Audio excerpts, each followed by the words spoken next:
والاي اي هينفع فعلا يتعامل مع الصناعيه؟ انا ليه اروح لواحده ست؟ انا راجل وانتي ست، فانت ازاي تقارني نفسك بيا او تنزلي تقفي انتي مع الصنايعي؟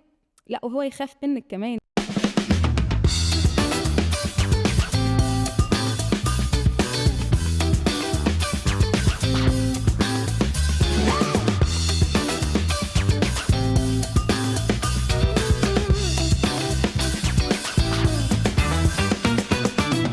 السلام عليكم ورحمه الله وبركاته، متابعين بودكاست اصدق كدبه. النهارده معايا فقره مختلفه شويه، وهنتكلم عن الاصدق كدبه، موضوع الاي اي. كتير مننا حاطط ان الاي اي هو الحل الامثل لكل حاجه. هو فعلا الحل الامثل، وبما ان انا بشتغل في السوفت وير هو بيحل حاجات كتير. بس هل هو بيحل حاجات كتير ليها علاقه بالديكور؟ للاسف في ناس بتقول لك طب وانا ليه اجيب مهندس ديكور؟ طب ما انا ممكن بالاي اي في برامج فعلا متخصصه ان انا اصور كل اللوكيشن اللي انا عايزه، سواء كان في شقتي او في الفيلا او في اي او في المكتب، واقول له انا عايز الديكور الفلاني واختار. بس هو بقى الحل، هو الاي اي هينفع فعلا يتعامل مع الصناعيه؟ يعني ينفع انت هتجيب الاي اي وتقول له كلم الصنايعي الفلاني او تصرف مع الصنايعي العلاني؟ موضوع صعب. النهارده احنا معانا مهندسه ديكور مها ثروت، وهتتكلم معانا في الجزئيه دي. ازيك يا بقى؟ اهلا بحضرتك. حاساكي كده قفشه وانا عايزاكي تبقي فرفوشه. لا عامله والله ايه؟ ابدا، الحمد لله اخبارك تمام ايه؟ تمام. بما انت عارفه الاي اي وقصه ان احنا كلنا بنتجه للاي اي او الذكاء الاصطناعي على اساس ان احنا نحل بيه مشاكلنا. صحيح. احنا بالنسبه لنا كسوفت وير هو فعلا بيعمل لنا حاجات كتير، لكن في حوار الديكور شايفه ان هو الحل الامثل ان الناس تتجه ليه وتكبر دماغها من موضوع ان هو مهندس ديكور هو اللي يعمل القصه دي؟ بصي، هو ال AI حاجة حلوة وجديدة مختلفة. في ناس كتير قوي بتستخدمها في الديكور، بس أنا شايفة إن ال AI لو هيحل لي أنا كمهندسة ديكور مشكلة، هيحل لي نسبة 1% بس. 1%؟ 1% بس. هنيجي نقول ليه ال1%؟ هنبدأ إن ال AI مجرد أداة بتساعدني إن أنا أجمع معلومات بسرعة، يعني أنا كعقل بشري أقدر إن أنا أجمعها في خلال مثلا أسبوع.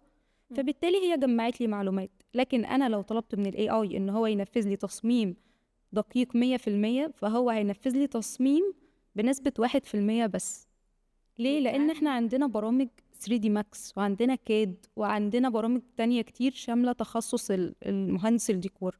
فبالتالي ال AI زي مثلا حاجة أنا بديلها اوبشن أو بديلها، هي بتديني اوبشن، تمام، آه، مش دقيق بنسبة 1%. هي كمان المشكله مش من ناحيتك انت كمهندسه، هو من ناحيتي انا. يعني انا ممكن اقول طب ما هو الاي اي بيعمل كل حاجه، طب ما انا اخش وعلى فكره اعرف حد عمل كده، راح ماسك الشقه مصور ببرنامج تبع الاي اي. طب ما احنا هنعمل هنا وهنعمل هنا وهنعمل هنا. طب معلش احنا كلنا بنطلع عينينا مع الصنايعي. صحيح. الاي اي هيتعامل مع الصنايعي لا ال AI او استحالة. هيقول لي هو مركب ايه صح ولا غلط؟ لا ده كلنا طبعا. بناخد احنا اصلا كوارث. كمهندسين لما بنعمل ديزاين في ال 3D Max بنكتشف فيه غلطات وقت التنفيذ، يعني بنرجع تاني نعدل في الديزاين. لان التنفيذ بيختلف عن ال 3D Max او بيختلف عن الشكل او الصورة اللي ال AI هيظهرها لحضرتك. فلما هو يظهر لي صورة واجي انا انفذها، الموضوع هيختلف تماما.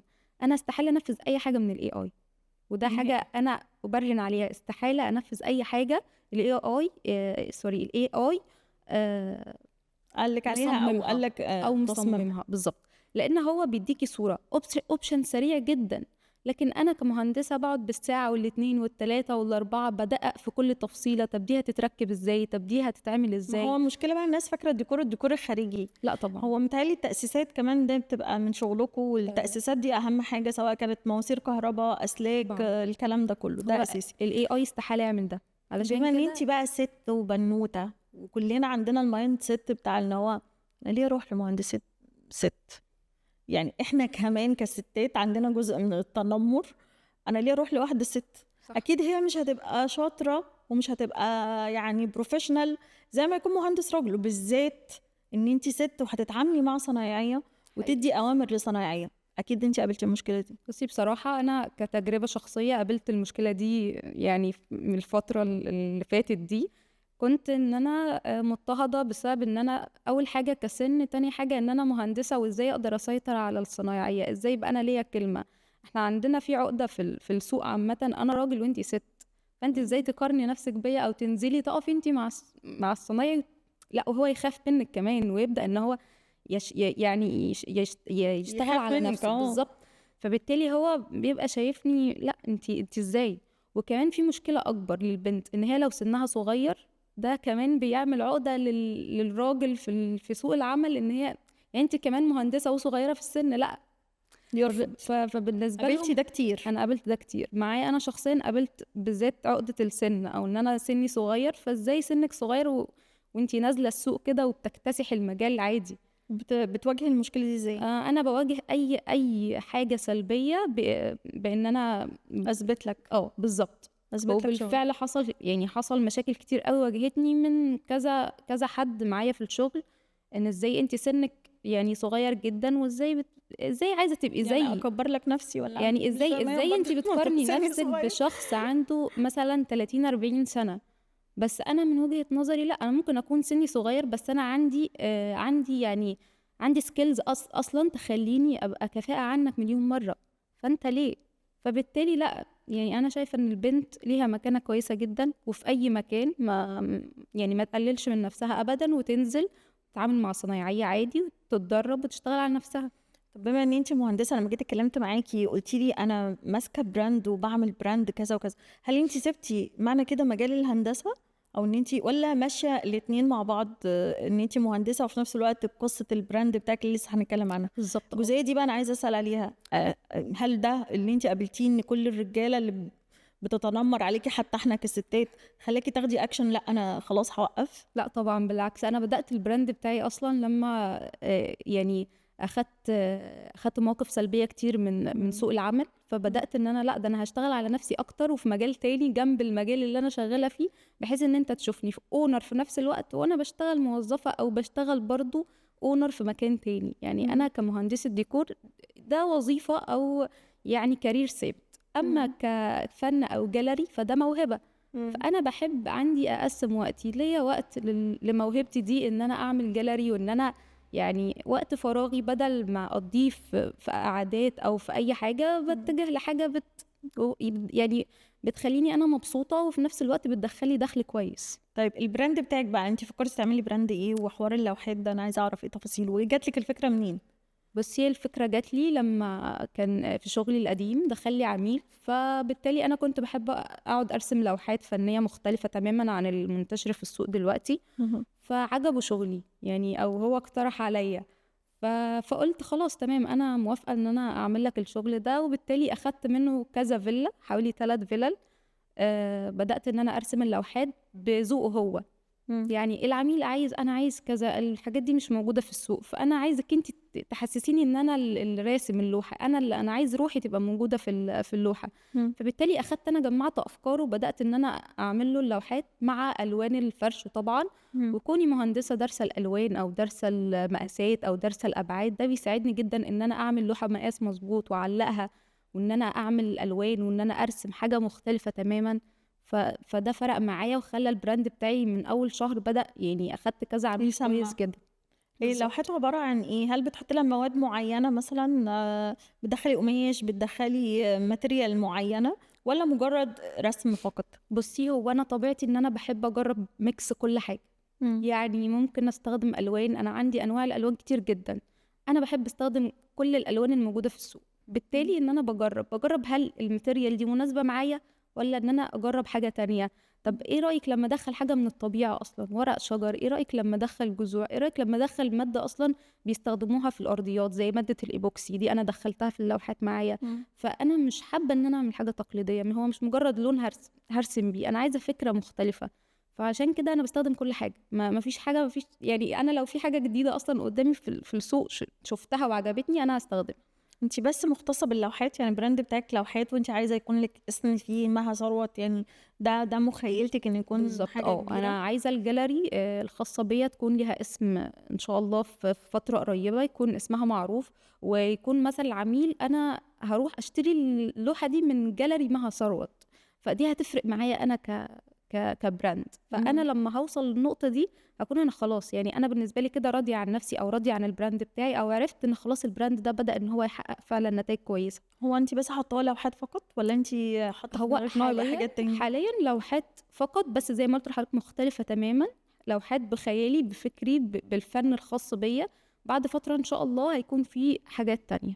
طب هل انا اللي باجي مثلا لو انا عايزه اعمل ديكور شقتي انا باجي بختار، ولا انا باجي اتكلم معاكي وانتي من خلال كلامي تقولي لي لا انتي مثلا شخصيه مرحه فانتي اللوحات بتاعتك تكون بالشكل كذا، او انتي بتحبي الالوان كذا فانا هعملها لك؟ لازم تقعدي مع العميل او مع طبعا اللي طالب منك ده عشان تفكري انا هعمل اللوحه تبقى شكلها ازاي؟ بالظبط. هو اول حاجة احنا بنعمل ميتنج بيني انا والعميل. مم. ده طبعا اول حاجه، اول خطوه لازم نعملها. تاني حاجه العميل بيبدا يقترح عليا افكار، هو اصلا الفرنيتشر اللي عامله في المكان ده لونه ايه. يعني انا مثلا ما ينفعش ان العميل يكون لون الفيلا او لون المكان مثلا بيج او جراي، وانا اختار له لون احمر او لون ازرق.